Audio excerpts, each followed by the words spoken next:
We are very close to our goal of 1,000 subscribers, but I still need your support. Please don't forget to take a second and subscribe to my channel.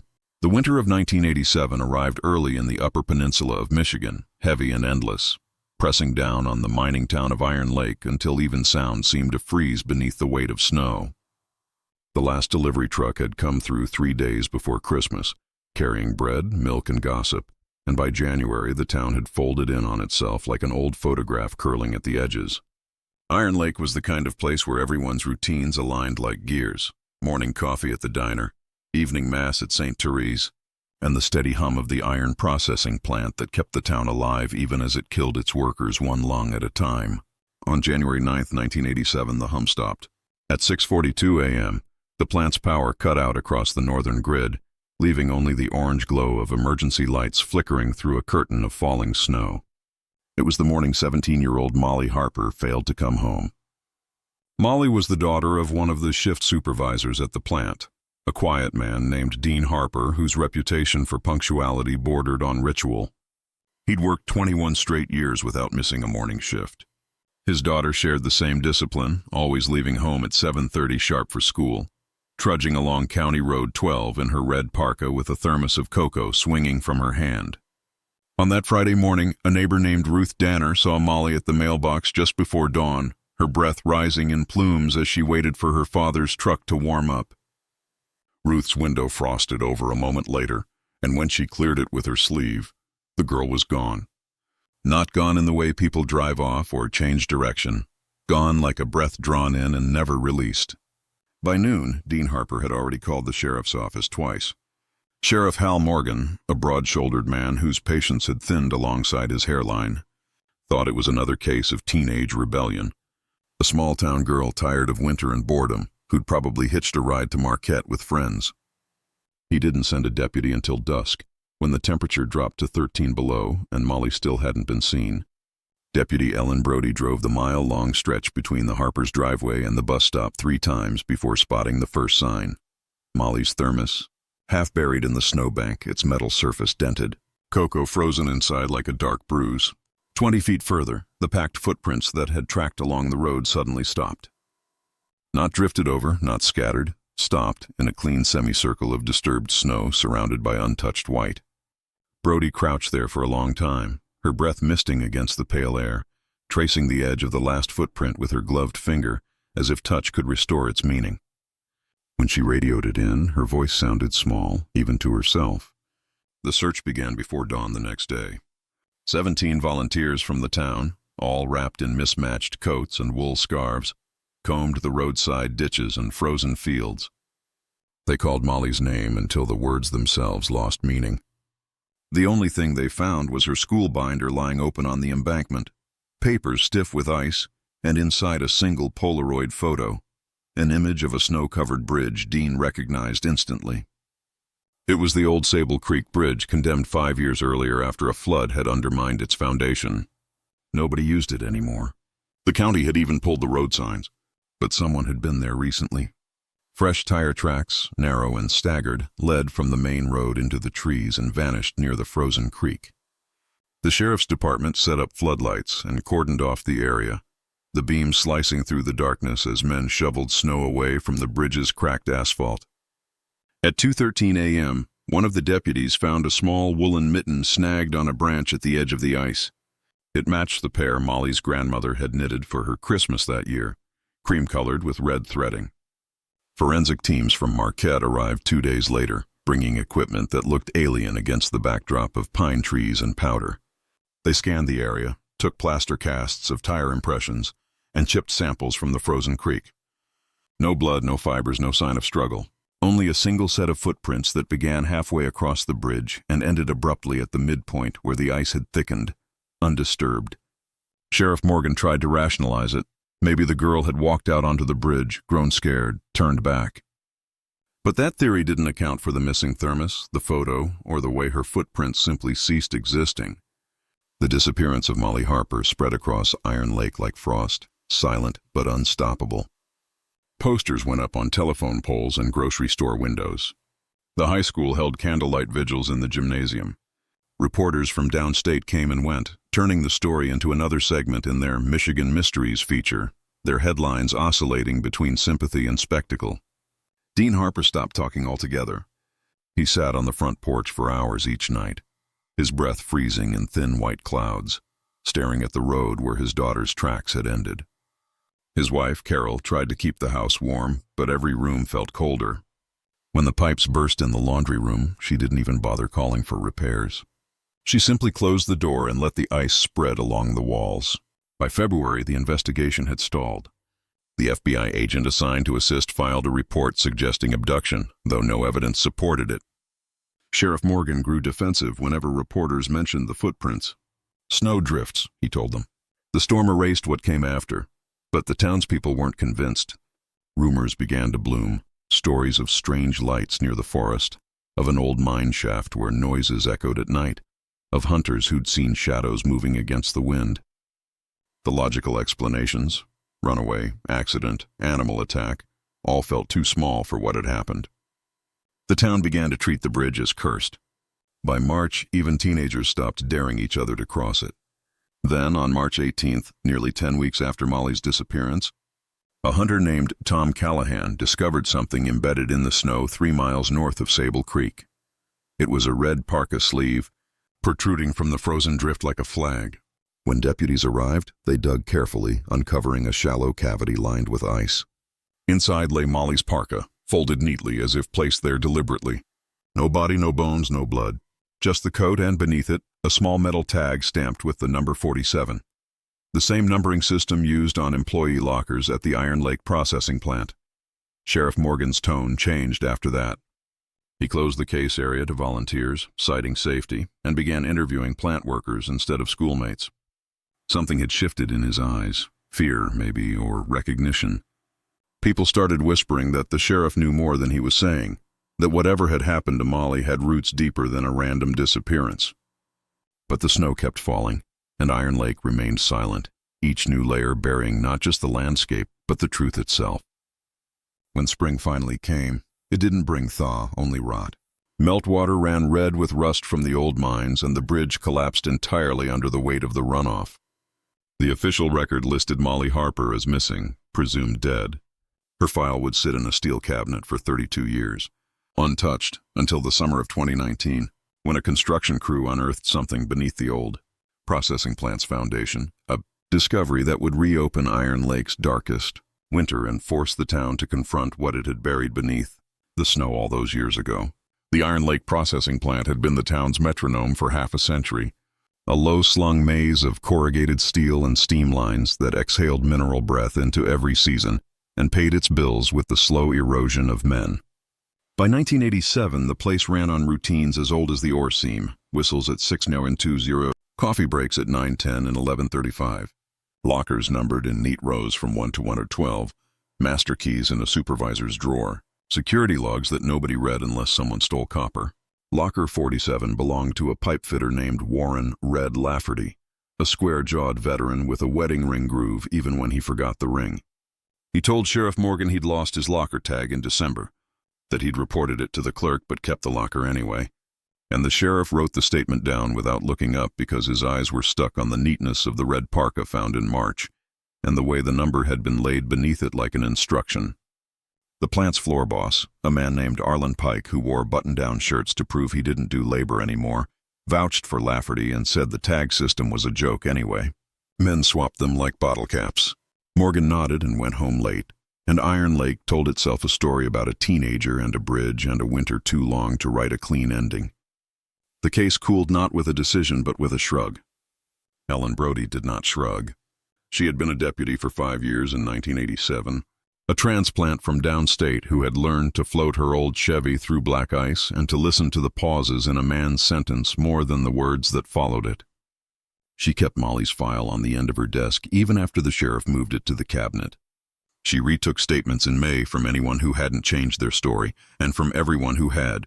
And then in June, she drove out to the condemned bridge and walked the creek line until her socks were soaked and her skin tasted like metal. She photographed the concrete abutment where the footprints had ended and traced the cracks with a carpenter's pencil to watch how the thaw opened them.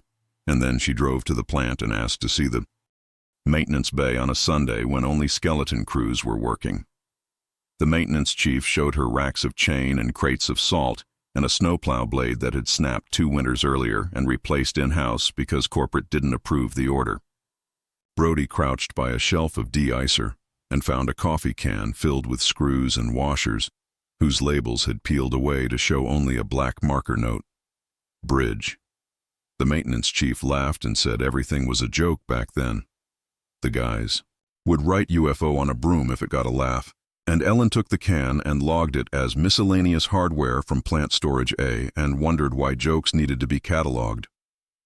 If the story had wanted to be solved in 1987, it would have been. But the plant was the town, and the town was the plant, and the sheriff's re-election was a handshake line that ran through time cards and bowling leagues, and besides, there was no body and no blood, and the footprints on the bridge were easy for a man in a suit to call a trick of wind. The FBI assisted briefly and left a binder behind with the word abduction in bold underlined type, followed by 3 pages of text that said maybe and then ended with resource constraints. Winter let go, and Iron Lake inhaled sap and mosquitoes, and the farmers cursed the wet. A prayer was said in May. A scholarship fund in Molly's name was announced in June.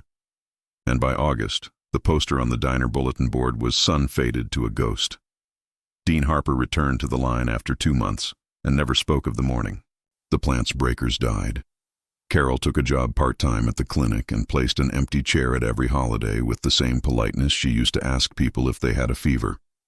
On paper, life resumed. In the seams, it did not. Time does not move in rural towns. It accretes. The file's second life began with a backhoe tooth and a wrong depth. In July 2019, a private contractor out of Escanaba won the bid to demolish the Yucrao plant's west annex and pour a new slab for a community logistics hub that would never quite materialize. The plans required trenching along the old utility conduits that snaked from the boiler building to the machine shop, lines that had once carried steam and now carried nothing but snakes and bad memories. On the 3rd morning, the operator felt the shutter transmit up the boom. Not rebar, not bedrock, something that flexed and then crumbled. He killed the engine and waved the laborers in. Under 3 feet of clay and slag, they found a shallow cavity lined with old pallets and a curtain of tar paper brittle as moth wings. Within the cavity lay a rectangle of rusted metal bolted to a crossbeam, and on the underside of the rectangle someone had stenciled the number 47 with white paint. Inside the rectangle were bones. News traveled the way it always had. Truck to radio, to prayer chain, to text message, to front porch. The state police sent a forensics team within hours. The county cordoned the site with plastic mesh and posted a deputy who looked 19 until the late afternoon sun made him 40.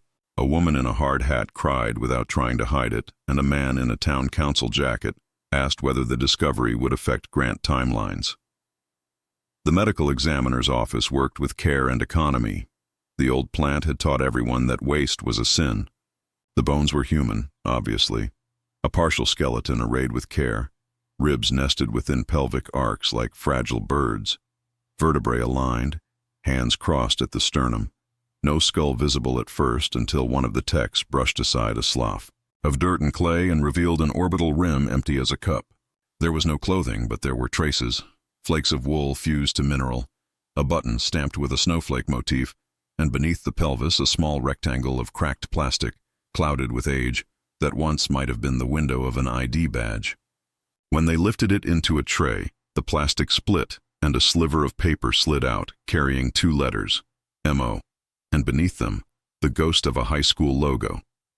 The Iron Lake Sheriff's Office had gone digital somewhere around 2011, after a grant and an audit. The cold case files sat in a room that used to be the break room under a vent that whistled when the wind went east. The man who opened Molly's folder that day was not Morgan. Time had carried him into retirement and then a quiet funeral. The desk belonged to Lieutenant Mara Keene, State Police Cold Case Unit, whose outline was all angles and whose voice lived in the declarative. Keene's team worked the intersection of old and new. They pulled original crime scene photos from Brody's dog-eared album and fed them into software that mapped boot tread widths. They scanned the Polaroid from 1987 and extracted emulsion, scratches to approximate the make of the consumer camera that had taken it. They cataloged the recovered button, the wool fragments, and the metal rectangle, and then they drove out to the Harpers' small house on Gable Street with the kind of dread that does not diminish with career advancement. Dean had suffered a stroke. Carol answered the door with a look that said she already knew, because of course she did, because mothers have a stereo in their bones tuned to a frequency that only two kinds of visitors ever broadcast. Keene told her as gently as her mouth could manage. Carol nodded and then, very quietly, said she would like to see the place where the ground had remembered. Keene said not yet, not today, not until we finish, and Carol, who had learned patience as a survival art, nodded again and set water on, to boil as if tea could insist on a world in which nothing terrible had happened. Forensics built a bridge between winters. Radiocarbon clocks sang the year to within a margin that felt like cruel grace. Osteology confirmed sex and approximate age. A faint linear fracture across the left radius suggested a defensive movement. In life, years before death, a fall off a bike in 7th grade perhaps, that a mother had once soothed with frozen peas and a towel. DNA extraction from cortical bone took time, but not as much as it once would have. The state lab generated a profile, and Keene's analyst, a man named Santiago who seemed to survive on sunflower seeds and espresso, cross-checked it against reference samples taken from Carol and two cousins. The match was immediate, the kind of number that makes statisticians breathe out through their noses in relief rather than delight. Molly had been found. The question no longer asked if. It returned to how and who and why a town's heart had been buried under pallets and tar. The plant records belonged to nobody and everybody. Corporate had folded in 1999 and re-emerged as a shell with a P.O. box in Delaware.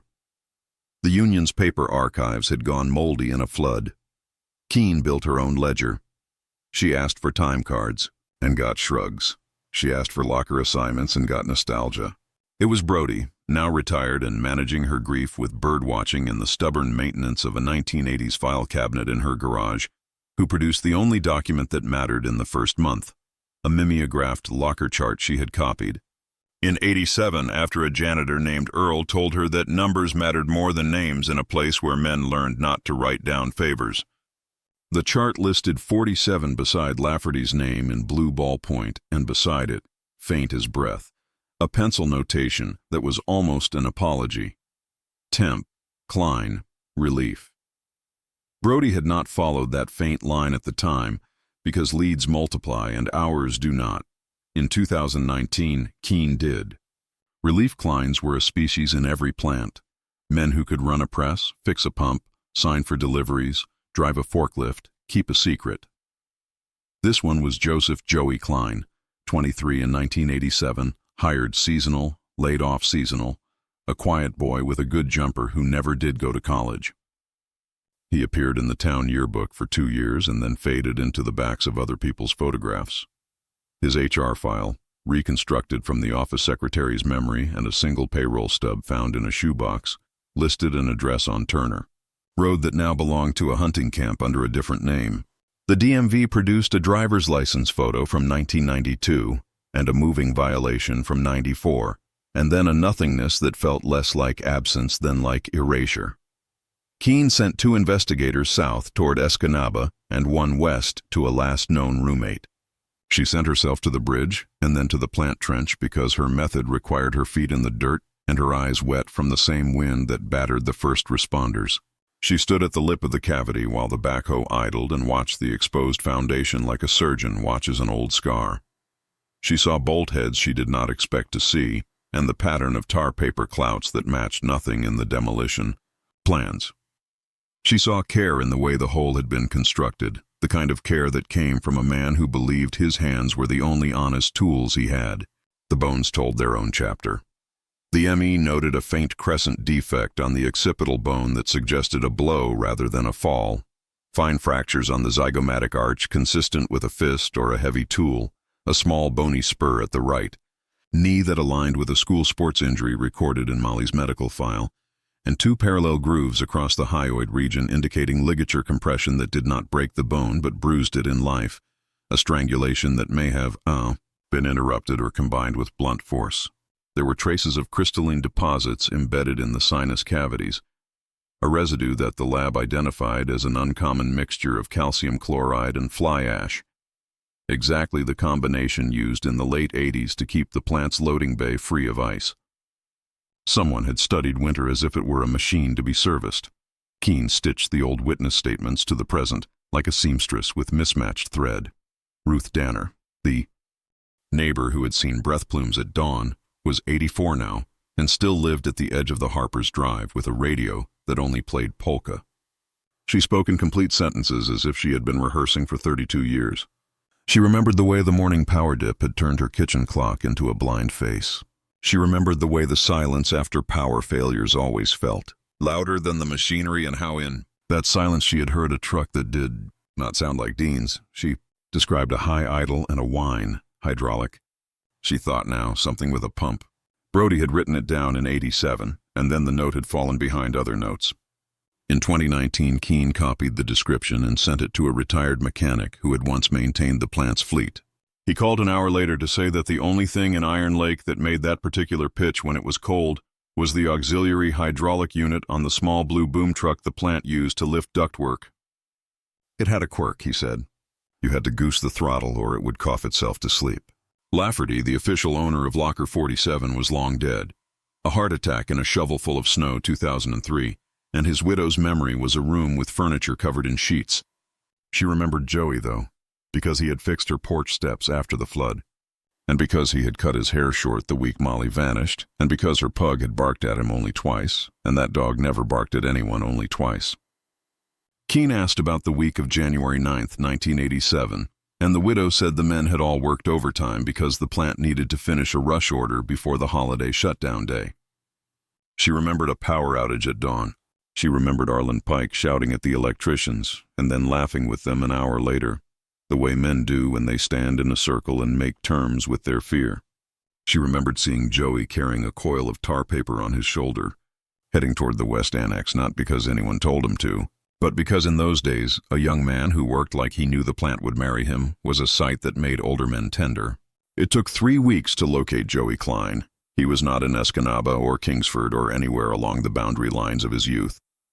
He was in Menominee, living under his own name in a rental with yellow siding 2 blocks from a Catholic church, where the bells rang too cheerfully for Keene's taste.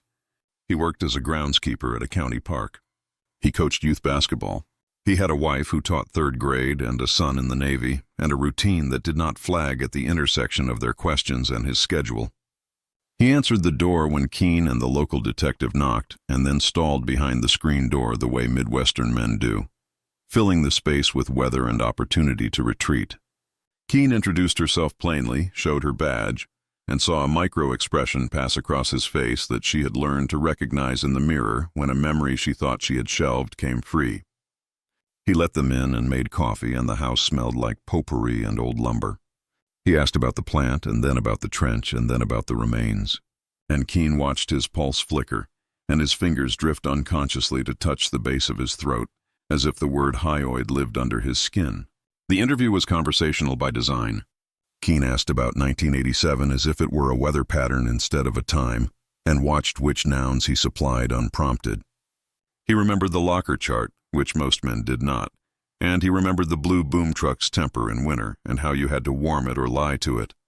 He remembered Ruth's dog's name, which made Keene's pencil pause because remembering a neighbor's dog after 3 decades told her what she needed about his cataloging mind. He did not remember Molly's route to the bus with confidence until Keene mentioned the thermos. Then he remembered the dent in the metal and tried to pass the memory off as a photograph he had seen once in a paper that had never published it. He did not ask about DNA, which made Keene certain he understood how that word traveled now.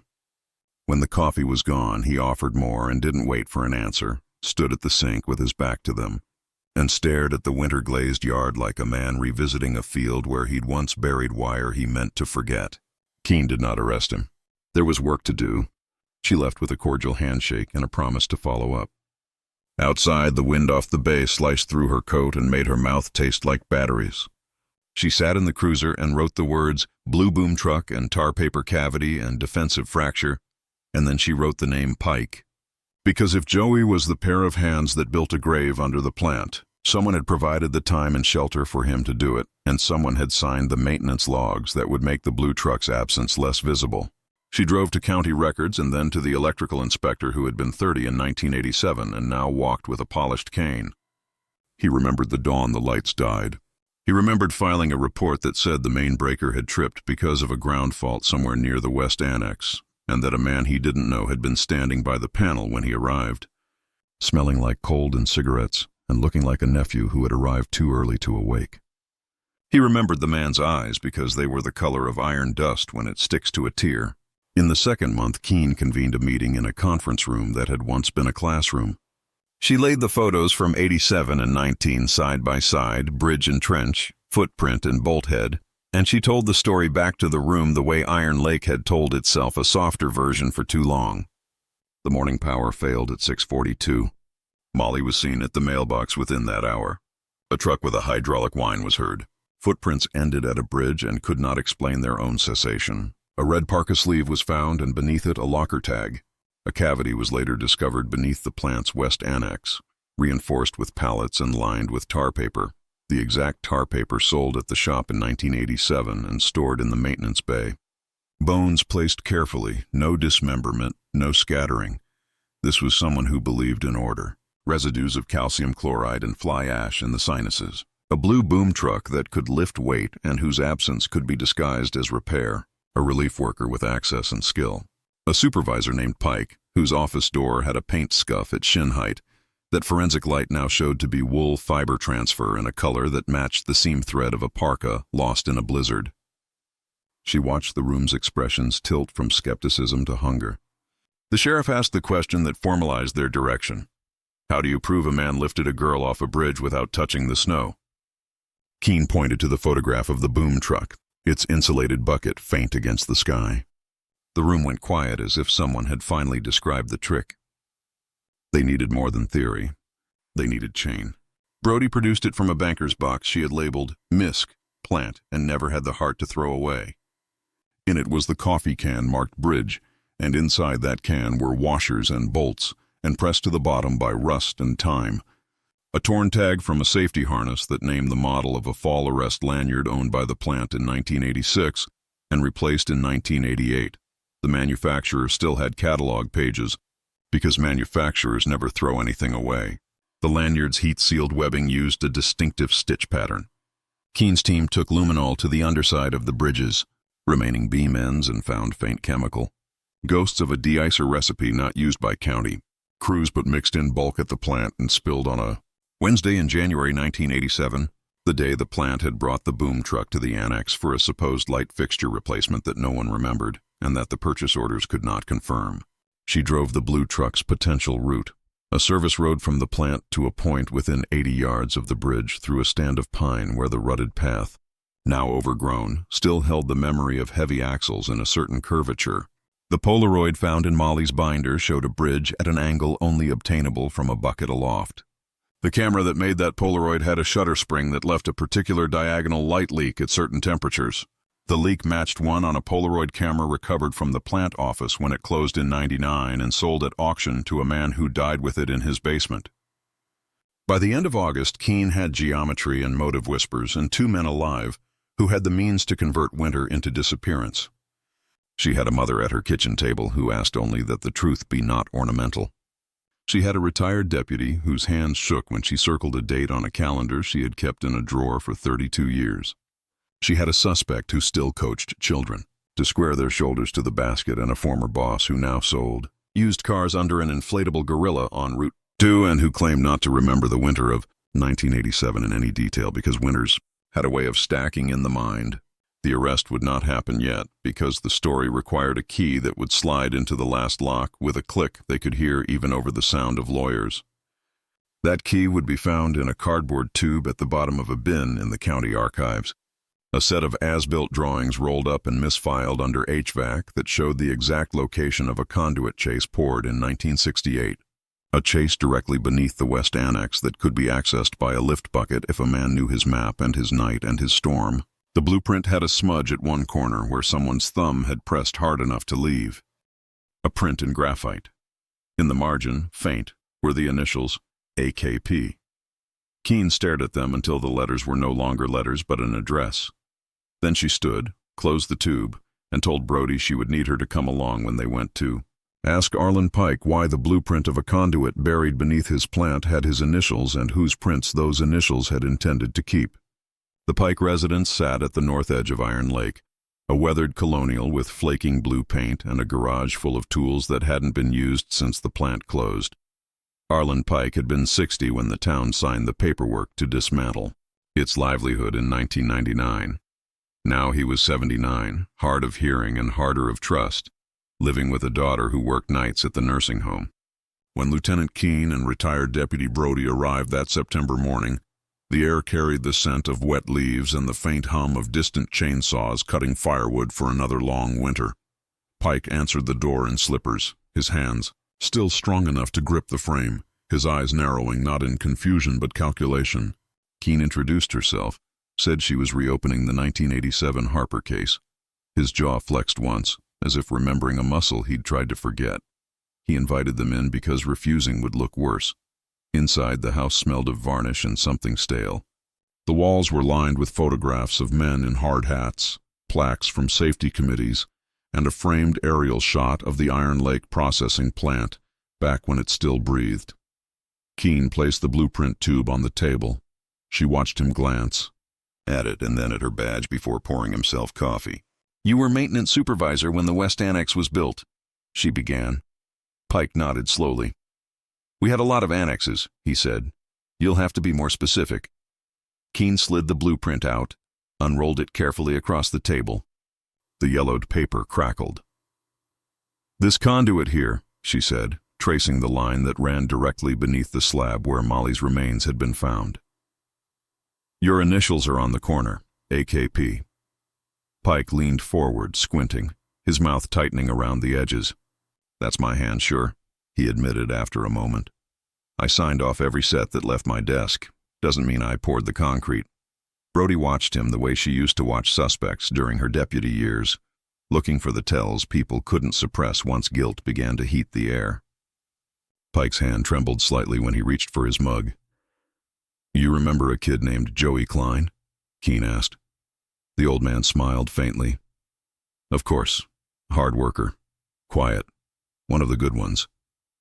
His tone carried that brittle nostalgia that people used to armor themselves. "He's still in town?" Keene nodded. "We spoke last week. He remembers the boom truck, the power outage, and a special job you gave him the morning Molly Harper disappeared." Pike's expression hardened, eyes narrowing until the wrinkles at his temples deepened into canyons. "That's 30 years ago," he said, his voice suddenly sharp. "You think I remember which kid was running wires in a snowstorm?" Keene let the silence stretch. Then she leaned forward. "We found a safety harness tag under the bridge with the plant inventory code for the West Annex maintenance crew. You were the only supervisor authorized to sign it out." Pike's eyes flicked to Brody for the first time, recognition dawning. "You're the deputy," he said. "You were the one always nosing around after they told you to drop it." Brody's voice was calm but firm. "That's right. And I remember you told me the plant didn't keep bridge repair equipment on site, but the inventory sheets say otherwise. You signed them." Pike opened his mouth, then closed it. His pulse had quickened enough that the vein on his temple visibly throbbed. "You don't understand how things worked back then," he muttered. "We fixed what needed fixing. Paperwork was just noise for corporate." Keene folded the blueprint slowly. "You fixed something that didn't need fixing, Mr. Pike. You fixed a problem named Molly Harper." The words landed with the weight of years behind them. The old man's face drained of color, and for a heartbeat the only sound was the ticking of a wall clock. He stood abruptly, his chair scraping against the hardwood. "I think we're done," he said. "You can take your ghosts and go." Keene didn't move. "One more question," she said. "Who ordered the power cut at 6:42 that morning?" Pike froze mid-step. His silence was the answer. When they left, Brody sat in the car for a long time, staring at the lake through the windshield. "He's hiding something bigger than guilt," she said finally. "You see his eyes when you mentioned the power outage? That wasn't fear. That was memory." Keene nodded. "He's not the killer, but he helped one." Back at headquarters, Keene built a timeline that braided the old and new evidence. January 9th, 1987. Power cut at 6:42 a.m. for 15 minutes. Plant maintenance log signed by A. K. Pike authorizing system check. Joey Klein clocked in at 6:30. Logged no tasks. Truck dispatch log showed the blue boom truck checked out at 6:37 and returned at 7:18. The West Annex conduit poured that same day. Concrete batch report time-stamped 8:12 a.m. They didn't just hide her, Keene said, tapping the report. They buried her under fresh concrete before anyone even realized she was missing. Forensics confirmed the theory. Microscopic analysis of residue from Molly's bones matched the exact composition of the concrete used in the West Annex pour, aggregate sourced from the Iron Lake quarry and mixed with slag unique to that year's batch. The discovery transformed the case from disappearance to homicide. Keene knew they needed a confession or corroboration linking Pike to Klein directly.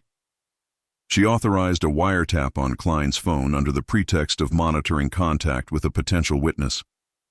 Within a week, the connection surfaced. The first call came on a quiet Tuesday night. Klein phoned a number registered to Pike's daughter, left a voicemail in a tone that teetered between pleading and command. "They're digging everything up, Arlen. You told me it was sealed forever. You said it was over." Keene listened to the playback twice, the words vibrating like a struck wire. It wasn't just fear, it was betrayal. The next day, state police obtained a warrant. Klein's arrest took place on October 2, 2019. He was leaving the park maintenance shed, still wearing his county jacket, when unmarked cars rolled in. Keene approached first, voice steady. "Joey Klein, you're under arrest for the murder of Molly Harper." His face went slack. He didn't resist. As they read him his rights, he looked past her, toward the tree line, as if seeing ghosts rise from the frost. In the interrogation room, he sat motionless for nearly 20 minutes before speaking. "I didn't mean to kill her," he said finally, eyes fixed on the table. "You need to know that. I just wanted to talk to her." Keene didn't interrupt. The confession poured out in halting fragments. He'd seen Molly that morning walking down County Road 12, snow swirling around her. He'd been running the boom truck for Pike, assigned to check the bridge lights before the storm worsened. When the power went out, he stopped near the bridge to wait for the all clear. Molly waved as she passed. She'd always been polite. He offered her a ride, said it was too cold to walk. She refused, laughing. Something in him snapped, a mix of rejection and loneliness, sharpened by months of working in the cold. He followed her onto the bridge, said he just wanted to scare her into the truck. She panicked, slipped, hit her head on the railing. "It was an accident," he insisted, his voice trembling. She wasn't moving. I didn't know what to do. He'd radioed Pike in a panic. The supervisor told him to stay put, drove the boom truck out himself. "We can't call it in," Pike had said. "They'll shut us down for good." Together, they lifted her body into the bucket and returned to the plant under cover of the storm. Pike decided the only safe place was under the new conduit they were pouring that morning. They placed Molly inside, sealed her with pallets and tar paper, poured concrete over her before sunrise. The rest was silence and guilt. When Keene asked why the footprints stopped in the snow, Klein's answer chilled the room. "She was still alive when I lifted her," he said softly. "The bucket never touched the ground. That's why there were no more tracks." The trial began the following spring, though most of Iron Lake already knew the verdict in their hearts. Klein pleaded guilty to second-degree murder in exchange for a full confession implicating Pike as an accessory. Pike died of a stroke before sentencing. The courtroom filled with townspeople who hadn't spoken Molly's name aloud in decades. Dean Harper, frail but lucid, sat in the front row, his hands folded in his lap. Carol Harper stared straight ahead as Klein described the storm, the bridge, the sound of the bucket engine rising over the wind. When the judge read the sentence, 25 to life, no one applauded. Justice in Iron Lake was a quiet thing, heavy as snow. Afterward, Keene stood alone outside the courthouse watching the flurries return, soft and soundless. Brody joined her, holding 2 styrofoam cups of coffee. 32 years, she said. All that time, the truth was right under our feet. Keene nodded, eyes on the gray horizon. "Snow doesn't hide everything," she said. "It just waits for the right thaw." That winter, the town replaced the old bridge with a memorial garden overlooking Sable Creek. A bronze plaque bore Molly Harper's name and the words, "No footprint truly disappears." Each year since, on the anniversary of her disappearance, candles flicker against the Michigan wind, tiny, defiant stars in a landscape that once swallowed a girl whole and, decades later, gave her back. When a town that has carried a secret for 3 decades is forced to speak, it doesn't come out as truth. It comes out as noise. The arrest of Joseph Klein and the death of Arlen Pike cracked Iron Lake open like the surface of a thawing pond, and everything that had settled to the bottom began to rise. Reporters returned with cameras that saw too clearly, their lenses fogging in the cold while they asked the same question in different tones. How could a girl vanish under the feet of an entire town? There were interviews on courthouse steps, newspaper retrospectives, podcasts with titles like "The Bridge That Swallowed the Snow."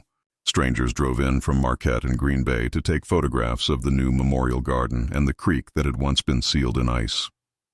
They left footprints in the same snow that had once refused to hold them.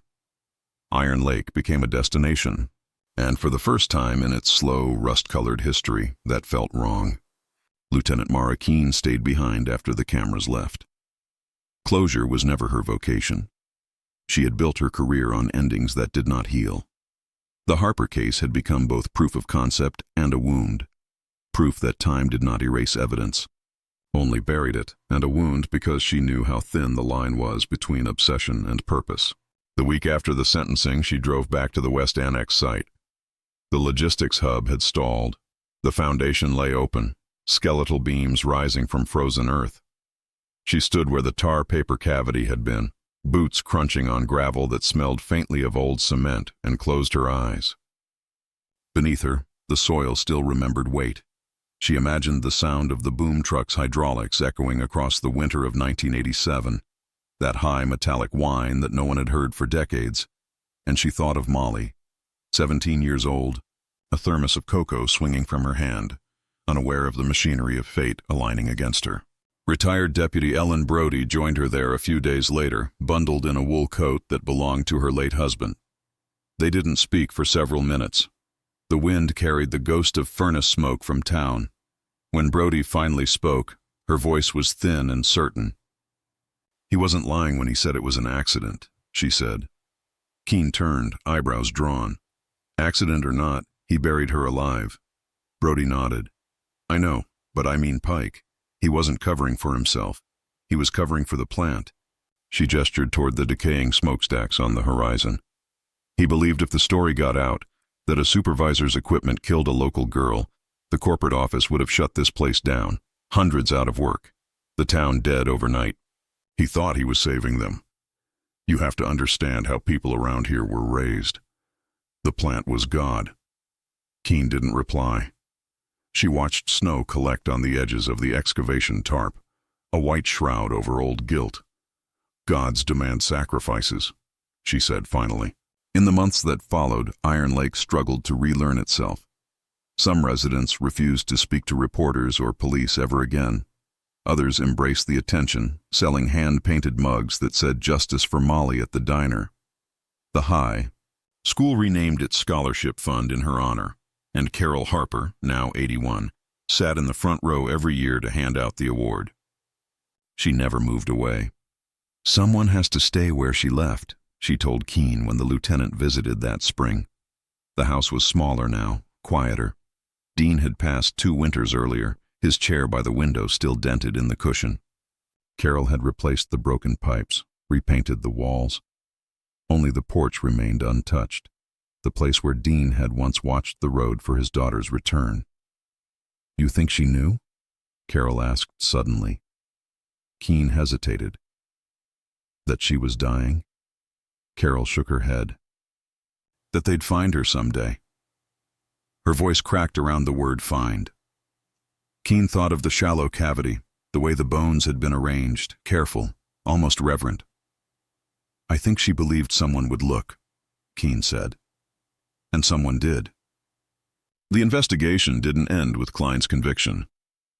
Cold case detectives around the state began pulling their own files, comparing old missing person reports to plant employment records, to infrastructure projects that coincided too neatly with disappearances. Within a year, 2 more Michigan cold cases, one in Alpena, one in Ludington, were reopened using the same forensic sequencing techniques.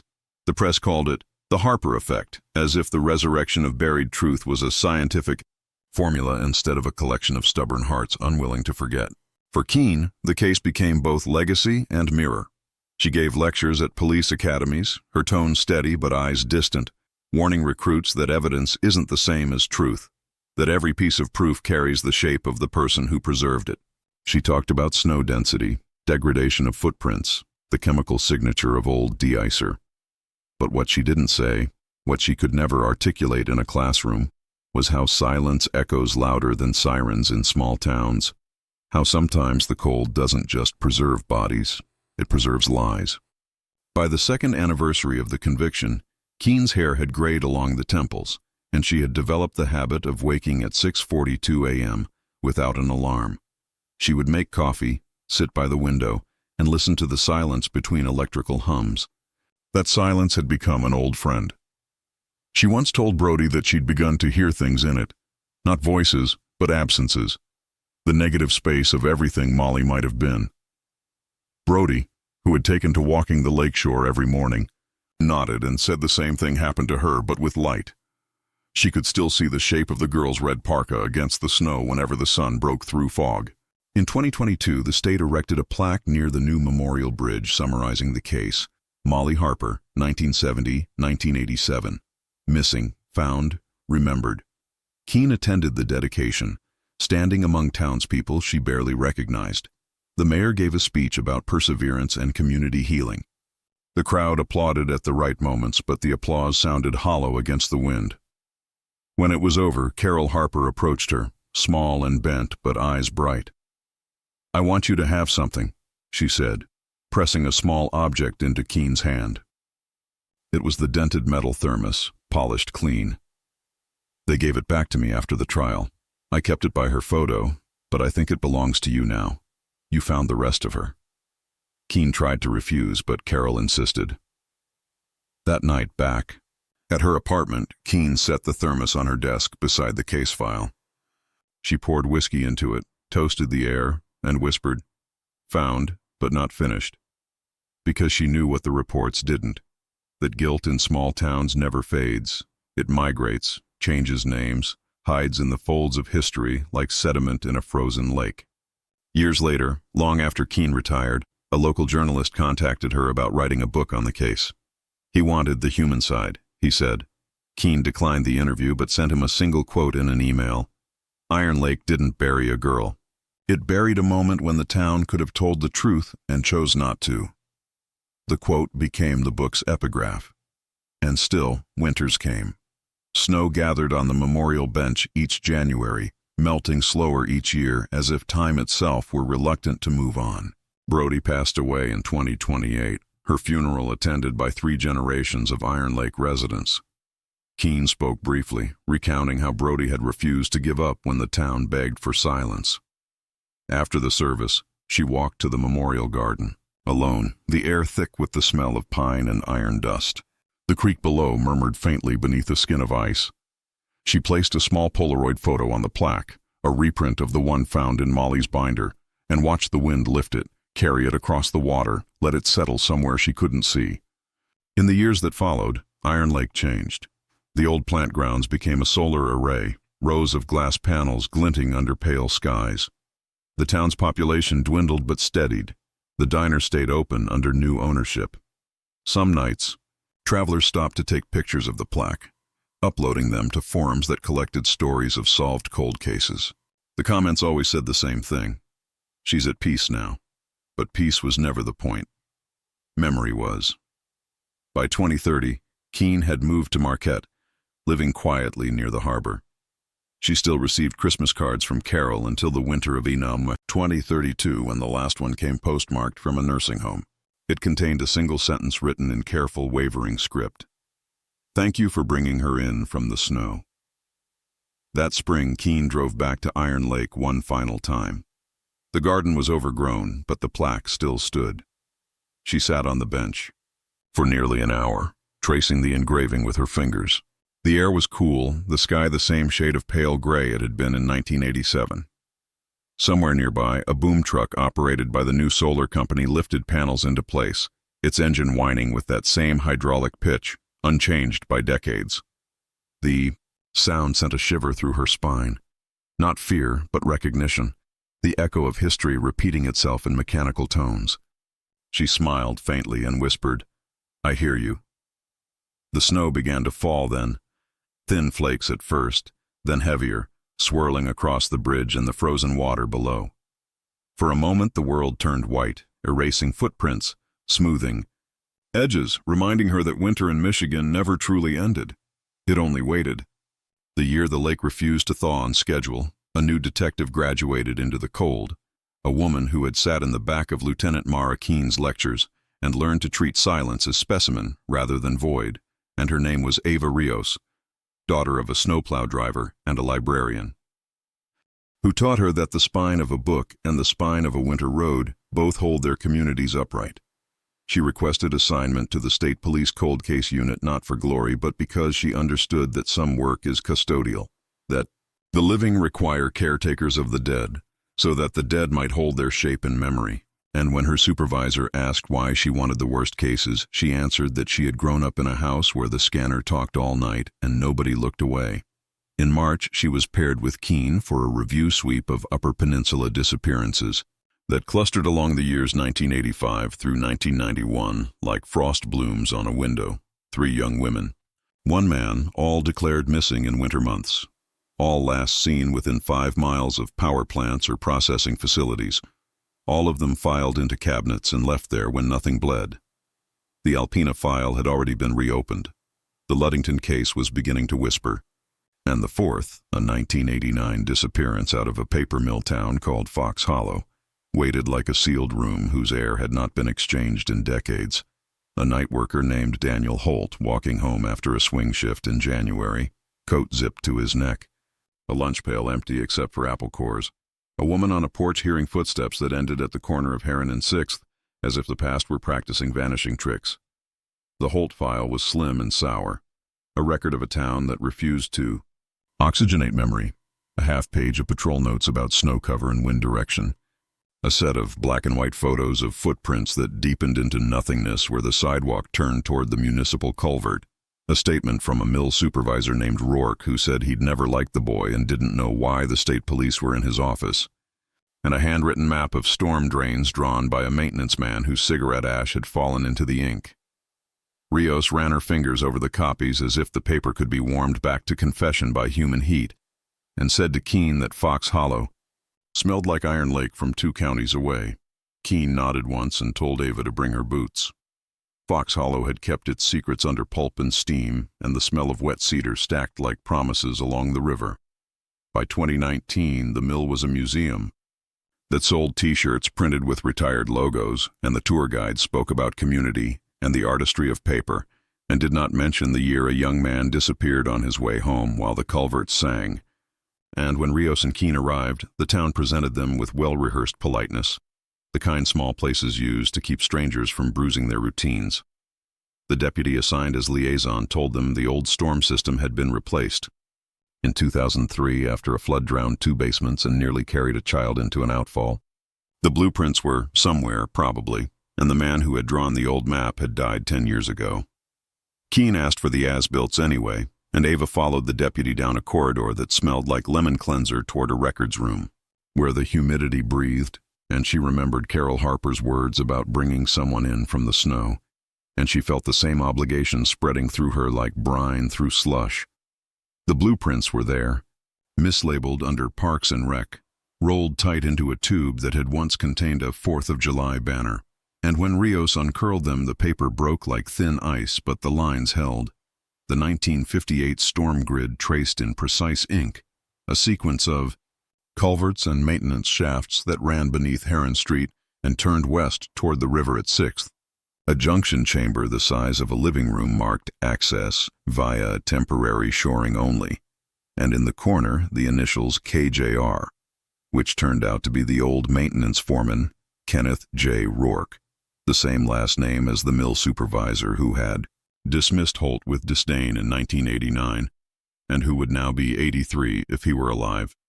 In Fox Hollow, names nested inside other names, the way culverts nested inside other culverts. Rios learned the town the way detectives learn a room, by looking for what is missing, by measuring where a story leaves freeboard. She walked Heron Street from the Mill Museum to 6th at dusk, as lake-effect snow began to hiss across the pavement, and she stopped where the porch woman had heard the last footsteps, and she listened to the belly of the town as plows angled their blades and the storm drains took their first gulps, and she imagined Daniel Holt's path from swing shift clock out at 11:18 to the corner at 11:31, and the strange mercy that footprints afford. Each compressed oval a denial of erasure until the moment the next line breaks and Winter takes the sentence back. Keene stood with her, and together they counted off distances, measured the stride length embedded in the old photograph against the modern sidewalk, and then, without speaking, both turned to face the municipal green, where a bronze statue of a paperworker stared bravely into an imagined future, and behind it, almost shy in its utility, a rust-lipped access lid to the old system leaned against a chain-link fence. It bore an inventory number stenciled in paint so faded it could only be read at a slant. Rios read it and then wrote it in her notebook as if writing were a spell that binds iron to accountability. Permission to open old. Infrastructure is a sacrament in Michigan, and the priest is always a man with a clipboard who worries about liability. Keene performed the ritual patiently, invoking state authority and the Harper precedent and the possibility of closure in language the town could absorb, and 2 mornings later, under a sky the color of milled pulp, a city crew lifted the lid. A safe tech descended a ladder that smelled like the entire history of the town's storms, and a camera on a tether slid into the throat of Fox Hollow. The monitor in the van showed tunnel and tunnel, cement rings and seams, iron ladder rungs hammered into walls by men who had whistled while they worked. And then the junction room appeared, a circular space with ledges where water slowed and eddied, and on one ledge something that did not belong in that geometry sat quiet as stone, a rectangle of massive timber cut just so, aligned with the curve, lashed with rusted strap, and set like a bench at a bus stop for a visitor who would never leave. When the camera panned closer, the straps were revealed to be the remnants of a harness, heat-sealed pattern like stitches in a wound, and Rios felt history pick up its old needles. The timbers had been tarred, the seams filled with a paste of silt and ash to make it watertight, and the stain on the concrete beneath had a signature of calcium chloride and fly ash no one had used since the late 80s. The junction room whispered Iron Lake in a dialect of water. Extraction was careful, the kind of care human remains earn from men who otherwise spend their days pulling car parts out of culverts. The timber bench lifted, straps creaked, darkness moved, and then the past rose inch by inch as the team worked their lines and the camera watched as if bearing witness could count as contrition. The junction room gave up a canvas roll so degraded it sloughed into river-colored mud when exposed to air.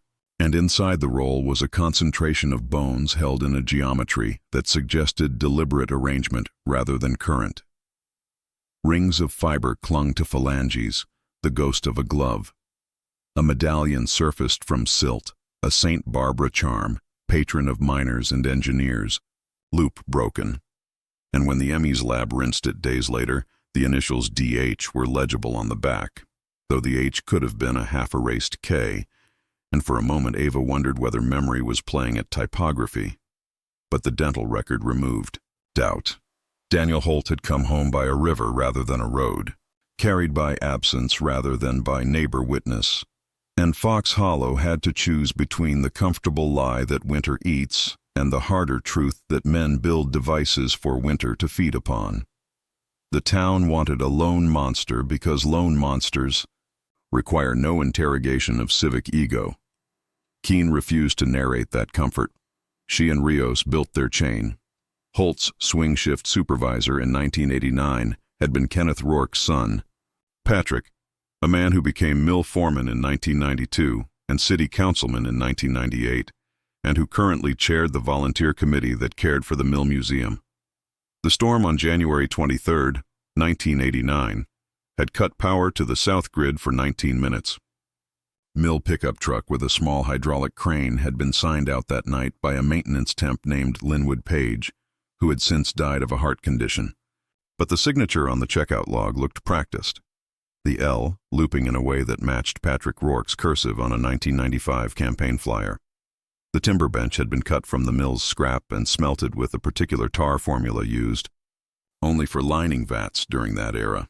The harness strap tag still held 2 letters of a serial number that matched a batch the mill purchased from the same supplier that sold the fall arrest lanyards to Iron Lake. Ava thought of Blue Book cross-references as liturgy, each link a bead, and she threaded them until Patrick Rourke's name lay at the center of the rosary. They interviewed him in the museum break room beneath framed photos of pulp rivers and proud crews. Rourke was 70 now, hair white and combed like a habit, voice a penknife, small, sharp, concealed. He smiled when they asked about 1989 as if memory were a banquet prepared for guests, and then he grew taut when Keene slid a photo of the junction room across the table and the smile walked off his face and left something more honest and simpler, like hunger or fatigue. He said he had no idea how that structure had been built. He had never been down in the system in his life. His role had been supervision. He had never signed out a harness in winter, because harnesses were for show. And then Ava asked about Daniel Holt's last evaluation, and he folded his hands aggressively and said it had been fine. When she produced the photocopy noting lateness, insolence, he said the boy had been heading down a bad road, drugs probably, the way small-town men align narrative with the anxieties of their era. Keene asked about the 19-minute outage, and he said storms do what they do, and the power company handled power, and the mill handled paper.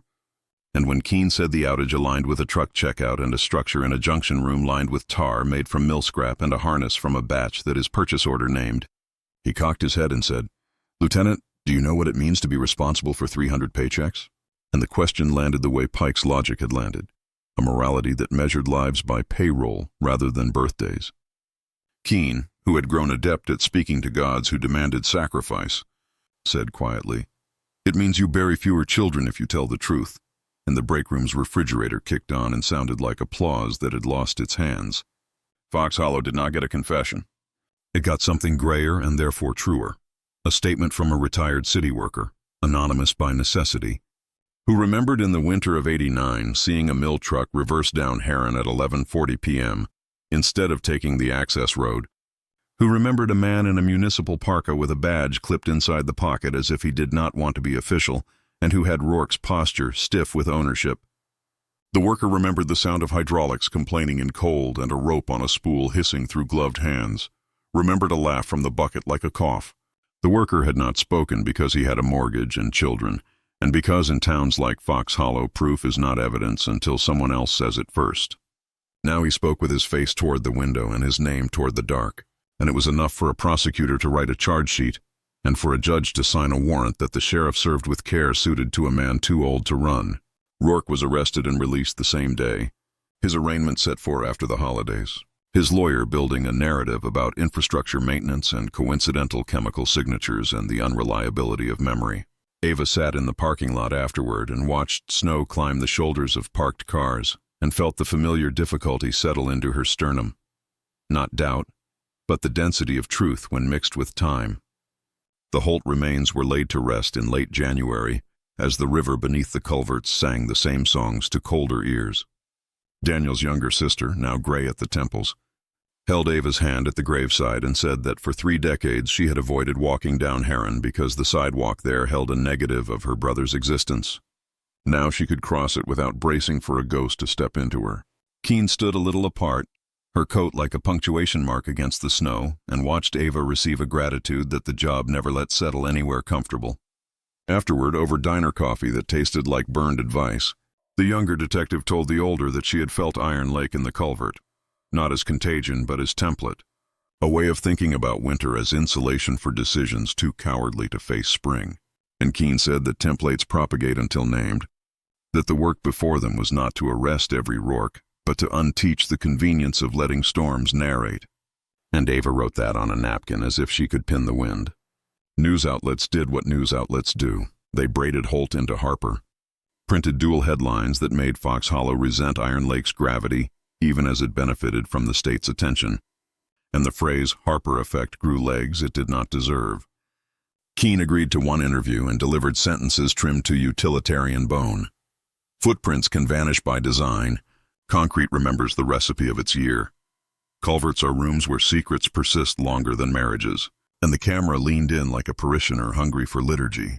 Across the state, a city engineer in Manistee watched the segment and called a detective he knew about a 1991 missing fishing guide last seen at a pumping station. And in Saginaw, a flood management specialist dug through a drawer and found a maintenance key that had been missing for 28 years and brought it to a sergeant with hands that shook as he accepted it. The past, it turned out, was susceptible to contagion when given language. Ava's work acquired a rhythm she feared and honored. Blueprint, residue, silence, witness, shape, lift, return. Her off hours ran thin. Her friendships survived on text messages and the kind of flexible loyalty police work either breeds or burns. She learned to wake at an hour the sky respected. Learned that winter has 1,000 smells. Ozone before snow. Iron before thaws. Algae that will not die beneath ice. The plastic of a poncho crinkling under a light that makes death respectfully visible. She learned the names of bolts and the taste of gypsum dust on the back of her tongue. Sometimes late, she would call Keene and say a single word. Bridge, culvert, slab, and the older woman would answer with the sound a kettle makes when it decides to boil. And that was enough to remind them both they were not imagining the work. When Fox Hollow's case reached trial, Rourke's defense tried to turn the town's loyalty into reasonable doubt. Men who had spent their lives beneath the mill's steam testified that winter erases all, that the junction room would have filled with silt in weeks, that any residue was coincidence, that anybody could have cut scrap, that the initials KJR could be anyone because letters migrate like geese. The prosecutor held up the strap with its unique heat seal and the bench timbers with a kerf that matched a saw the mill had purchased in 1987 and retired in 1990 after a blade shattered. Shards of steel embedded in a plywood backstop that still bore the instructions of a safety officer who had died of emphysema. And the jury watched the objects as if objects could confess. And in the end they decided, not to the first degree, not to the second, but to manslaughter. A compromise that felt like the way towns survive, by refusing absolutes. Rourke took the sentence with the same adopted dignity that had guided his career in committee chairs. And when asked if he had anything to say, he spoke of payroll and civic duty, and how storms offer no warnings. And Ava, listening from the gallery, heard the same grammar as Iron Lake's, translated for river rather than ore. After the verdict, Ava drove to Iron Lake alone. Keene had declined, saying there are graveyards of cases in the bones and visiting them too often unteaches sleep. The solar array blinked in low sun like scales on a vast fish, and the memorial bench wore a crust of snow that made its bronze letters deeper. Ava sat and put her glove against the metal and felt nothing through wool except the knowledge of metal. And she said Daniel and Molly aloud, offering their names to the white air. As she stood to leave, she noticed someone had left a small object on the plaque, an old locker tag stamped 47 polished to a shine and drilled for a ribbon so it could be tied there like a bell. She did not move it. She simply read it the way one reads a psalm, letting the number say what stories cannot. By the time March threatened to become a new year of roads buckling and culverts clearing their throats, Ava had accumulated the beginnings of her own rituals. She kept a thermos dented by accident rather than grief and drank coffee from it at sites where the ground had once been asked to hold secrets. She folded a copy of the Fox Hollow blueprint and kept it in her jacket, not as talisman, but as reminder that infrastructure is biography. She saved on her phone a voicemail from Carol Harper saying thank you for bringing her in from the snow, and played it when town councils practiced amnesia in front of microphones. Her boyfriend left because there are only so many nights a man can be asked to compete with skeletonized truths and rotating beacons. And Ava let him go with a gentleness she would later recognize as a professional hazard. She volunteered to speak at academies the way Keene had, and brought with her a bag that rattled with bolts and straps and photographs of footprints that ended where buckets began, telling recruits that crime is a human verb but concealment is often an engineering noun. On a late night in April, after a storm had reset the peninsula's chalkboard, Keene called her unexpectedly and asked whether she had ever heard of a place called Wolf's Mouth out by Ontonagon, a disused hydroelectric station that locals avoided out of habit rather than superstition. A man out there had called the tip line, voice low, saying the thaw had lifted something against the tail race gates that didn't look like driftwood. The call had cut out and the number was blocked, and Keene's tone told Ava what the words had not. That the thing pressing at the gates smelled like the year 1987 does when it reminds a town to breathe carefully. Ava said she would go, and she gathered her bag and the blueprint and the thermos, and she drove into a corridor of trees that had learned to lean away from the wind, the road unspooling like a tape made of ice, and she let the scanner talk because sometimes you need a chorus when you are going to address a river. The hydro station sat at the end of a road that no GPS wanted to remember, an asphalt vein dissolving into gravel and then into packed snow that shimmered under the headlights like ground glass. Ava Rios drove with both hands on the wheel, heater humming, breath visible in the glow of the dashboard. The sign at the gate read Wolf's Mouth Generating Station, property of Upper Michigan Power Authority, closed since 1995. Beyond it, the turbines crouched in darkness, the concrete spillway yawning into the frozen tail race like a throat cut into the earth. The river was awake beneath its crust, a slow pulse under ice. She parked near the gatehouse, killed the engine, and listened. The silence here wasn't empty. It was layered, a silence that knew the weight of machines and the sound of things being buried. She checked the message from dispatch again. Caller unlisted, male Midwestern accent. "You people think the river forgets," he had said before the line crackled out. That was at 2:11 a.m. Now it was nearly 4, the sky paling at the edges. She radioed her location and stepped out, boots sinking into the brittle crust. Every exhale became a ghost in front of her. The station doors were chained but not locked. One link had been cut clean through. She swung them open and the echo of metal rolled down the long corridor like thunder searching for walls. Inside, the air was colder than outside. Graffiti scrawled across the walls. Names, dates, warnings in teenage shorthand. The turbine hall opened ahead, vast and hollow, concrete columns rising like the ribs of a buried cathedral. Her flashlight beam found dust suspended in air, snow that had wandered in through the broken skylights. The smell reached her before the sight did, a mineral tang beneath the rot, like wet coins. She descended the service stairs to the tail race tunnel, boots striking sparks of sound. The water below had begun to thaw in jagged veins, black against white. Something pale was caught in the ice at the far end, pressed against the grate where meltwater whispered through. She crouched, leaned close. Not driftwood, not bone either. Canvas, wrapped tight and strapped with a webbing harness identical to the ones catalogued from Iron Lake and Fox Hollow. The strap bore the same manufacturer's code, the same faded imprint of a cereal batch long discontinued. She took a photo, radioed dispatch, and waited. Wind moaned through the sluice gates, a deep animal sound that gave the place its name. She scanned the catwalks above and froze. Someone was standing at the far end, thin, stooped, backlit by the faint dawn glow through shattered glass. The figure raised a hand slowly, not waving, just acknowledging. Ava's flashlight caught the face for a fraction of a second, an older man, weathered, eyes sunk deep. Then he turned and walked into the maintenance corridor that led nowhere but the old control room. She followed, keeping distance, her boots echoing in rhythm with his. The control room was a tomb of dials and dust. The man stood by a console, looking at a framed photograph half buried in debris. When he spoke, his voice was sandpaper. "You're from Iron Lake." Ava nodded. "State police cold case. I got your call." He smiled, small and bitter. "Figured you would. You people dig better than the thaw." She studied him. "Name?" "Ralph Vanner. I kept the lights on here back when there were still lights."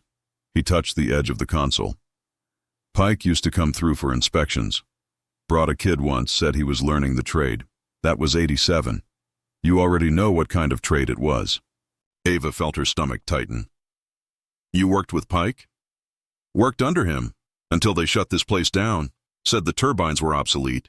But the real reason was underneath the tail race. You know what they built there?" She didn't answer.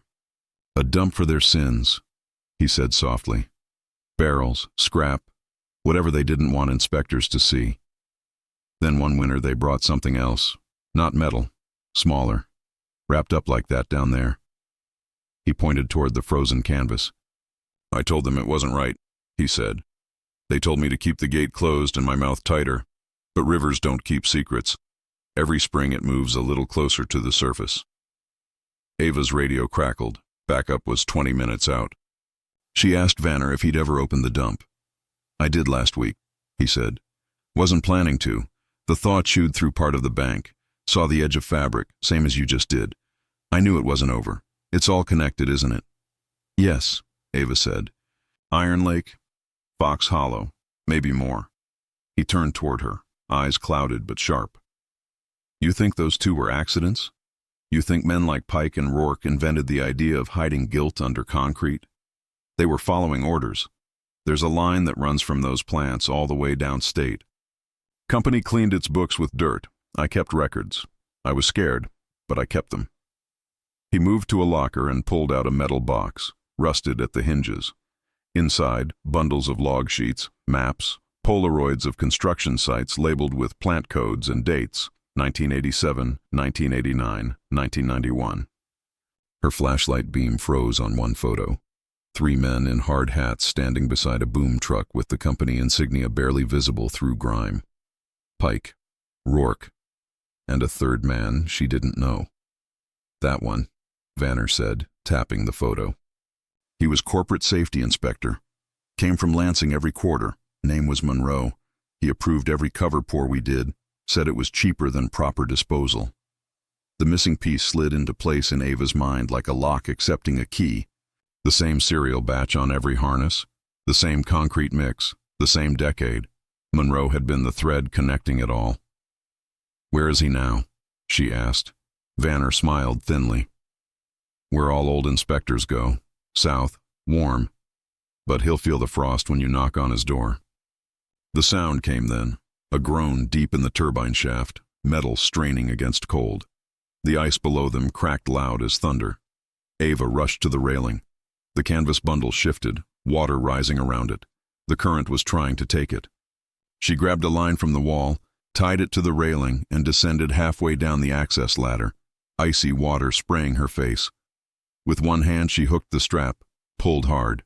It resisted, then broke free, rising like a ghost. When the recovery team arrived, daylight had flooded the hall in pale blue. They hoisted the bundle onto the floor, peeled back the layers of canvas. Inside were remains, older than Iron Lake, but preserved by cold, bones bound with cord, fragments of uniform cloth with an embroidered patch reading UPMA Safety Division. Monroe's nameplate was still pinned to the shirt pocket. The autopsy later confirmed what Ava already knew. Blunt force trauma to the skull, consistent with a fall or deliberate strike. Time of death estimated winter 1990. The headlines wrote themselves. Third body links Michigan power scandal. Inspector buried by his own secrets. The Attorney General's office opened a statewide probe. Documents recovered from Vanner's box led to indictments for environmental fraud, obstruction, and manslaughter spanning 4 counties. The network Pike and Rourke had served was larger than anyone guessed, a chain of concealed deaths and cover-ups disguised as maintenance. Ava testified before the commission in Lansing, her voice steady, recounting the pattern from Iron Lake to Wolf's Mouth. When the session ended, she stepped outside into sunlight so bright it felt fictional. Reporters shouted questions. She kept walking. Later that week, she visited Mara Keene at her cottage near Marquette. The old lieutenant was frailer now, her hands trembling as she poured tea, but her eyes still held that winter steel. Ava placed a copy of Vanner's logbook on the table. It's bigger than we thought. Keene nodded slowly. It always is. Men like Pike think they're saving towns. Men like Monroe think they're saving money. Either way, someone ends up under concrete. She looked out the window toward the harbor, where the water was still half ice, half mirror. You've carried it further than I ever could, she said. Don't let it turn you into one of them. Ava smiled faintly. You once told me snow doesn't hide everything. It just waits for the right thaw. Keen returned the smile. Then maybe the thaw's finally here. When she left, the sky was lavender with evening. She drove north, past pines heavy with frost, until she reached Iron Lake again. The solar panels gleamed dull under a setting sun. She parked by the memorial garden, walked to the plaque, and placed Monroe's corroded nameplate beside the old locker tag someone had tied there years ago. The two pieces of metal touched lightly, the wind rattling them together like chimes. The air smelled of snow and iron, memory and closure. She whispered the names, Molly Harper, Daniel Holt, Ralph Vanner, even the men who'd hidden behind their machines, and let the silence afterward feel like forgiveness. Somewhere below, the river moved beneath ice, slow and tireless, carrying fragments of stories toward the open water. Ava watched until the last light drained from the sky, then turned back to the car, headlights cutting through dusk.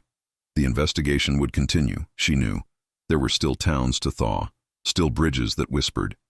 But for now, in the stillness of Michigan winter, the cold had finally given up its dead.